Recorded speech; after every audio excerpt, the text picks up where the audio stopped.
Hello po, may YouTube channel.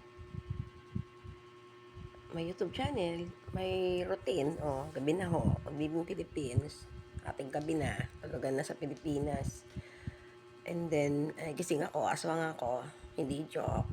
Joke. Wala akong aswang. Ah, kagigising lang din kanina. May smoke, may coffee, parental. Lalabas ako, may bibilin ako. Ito, kaadikan nyo, si parental. Naubusan na ako, pero less. Para healthy. Magtamaan na ako sa baga o kaya sa puso. And then, so far, ilang taon na yun, mula nung pinaklear namin yung puso namin ni mga sis doon sa MCU noon, doon sa elders ni na nurse. Libre lang. Ngayon, wala na. Ilang taon na yun. Hindi pa ako nagpa-clear. Hindi pa naman ako napupugto hininga. Pag napupugto na, yan. And then, ano ba sasabihin ko?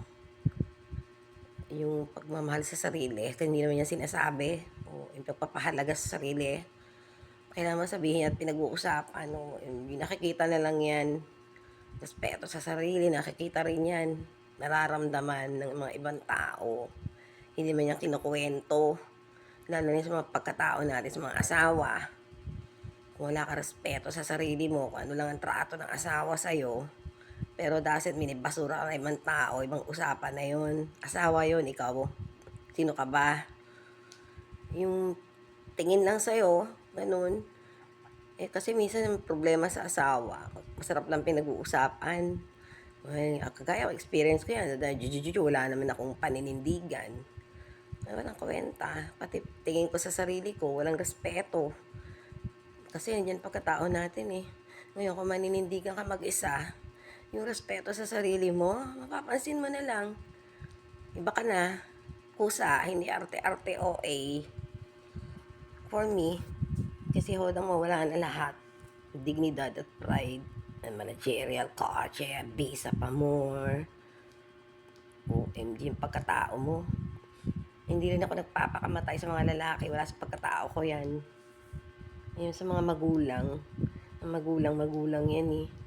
Parents natin yan, wag lang yung pinakakarumal-dumal na hindi mo patawad ng tatay mo hanggang hukay.